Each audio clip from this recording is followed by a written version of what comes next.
بسم اللہ الرحمن الرحیم۔ حضرت یحییٰ بن ابو اسحاق حنانی رحمۃ اللہ علیہ سے روایت ہے، انہوں نے فرمایا، میں نے حضرت انس بن مالک رضی اللہ تعالیٰ عنہ سے پوچھا، ایک آدمی اپنے بھائی کو مال بطور قرض دیتا ہے، پھر وہ مقروض اسے کچھ تحفہ دیتا ہے، کیا یہ مناسب ہے؟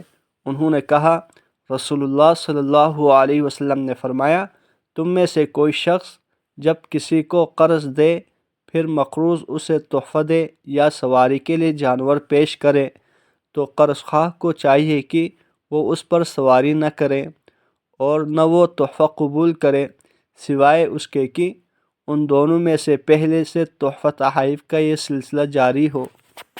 بسم اللہ الرحمن الرحیم۔ حضرت عبداللہ بن عمر رضی اللہ تعالیٰ عنہما سے روایت ہے، رسول اللہ صلی اللہ علیہ وسلم نے فرمایا، قیامت کے دن مقروض سے قرض وصول کیا جائے گا جب وہ مقروض ہو کر فوت ہو جائے گا، مگر جو شخص 3 کاموں کے لیے قرض لیتا ہے وہ اس سے مستثنیٰ ہے۔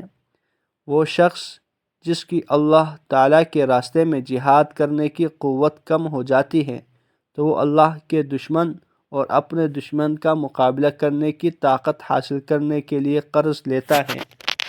دوسرا وہ شخص جس کے پاس کوئی مسلمان فوت ہوتا ہے اور اس کے پاس قرض لیے بغیر اس کے کفن و دفن کی کوئی گنجائش نہیں ہوتی۔